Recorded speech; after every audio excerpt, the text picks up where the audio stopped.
Brian Beckham at VB Attorneys here. I've got one of my closest friends, longtime friends, Julian Gomez.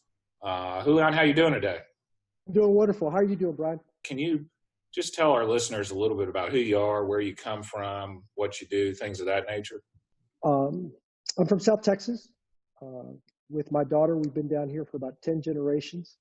My family came from Spain and the Canary Islands around 1740, and we have been ranching in South Texas ever since. And I mention that because that's really a big part of who I am. But I'm a lawyer down here. I mainly do automotive product liability work and then any kind of catastrophic personal injury. But beyond that, the thing that I'm probably most proud of is that I think I'm a damn good son and a damn good father. How growing up in South Texas or growing up in the family you did, how that influenced the way you look at the world now? Well, I can't really remember a time. Well, I was born in Dallas. My dad's a surgeon, and we came back to South Texas when I was right before I turned 7 years old. I cannot remember a time since I was 7 or we came back to South Texas that I haven't had to have a job. Yeah.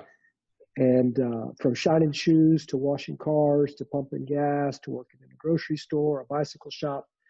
But I really spent the vast majority of my time as a kid working at the ranch. And maybe some people might have complained about it or something, but I loved it. Yeah. And I got to spend time with my grandparents. And my grandfather, in particular, my paternal grandfather, his name was Papo.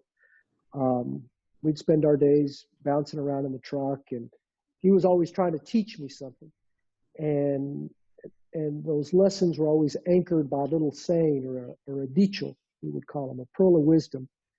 And it's funny that at 46, lessons learned at 7, 8, 9, 10 years old really have formed the cornerstone of my life.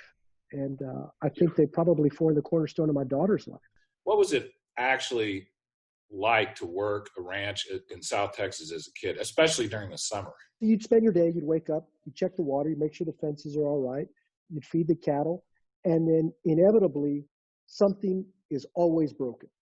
It's always broken. And so you spent your day having to fix whatever was broken, whether it was a fence, it was a water pump, some kind of generator, a windmill, whatever it may be, you spent the rest of your morning trying to fix that. And that's where I feel like a lot of my resourcefulness came out. What influences do you think that had on what you're doing now? Well, so my dad did not let me have a job with air conditioning until I had a college degree. Really? Wow. Tell us about it. Really. In high school, I welded. I took care of people's animals in the morning and the after school. I'd go to the ranch in the summer times. In junior high, I worked, like I said, at a gas station outside filling gas. I remember complaining to my dad saying, well, they won't hire me somewhere. He's like, I don't care if they pay you or not. He just made sure that I was outside working and sweating so that I could appreciate this stuff. Yeah. And it worked out.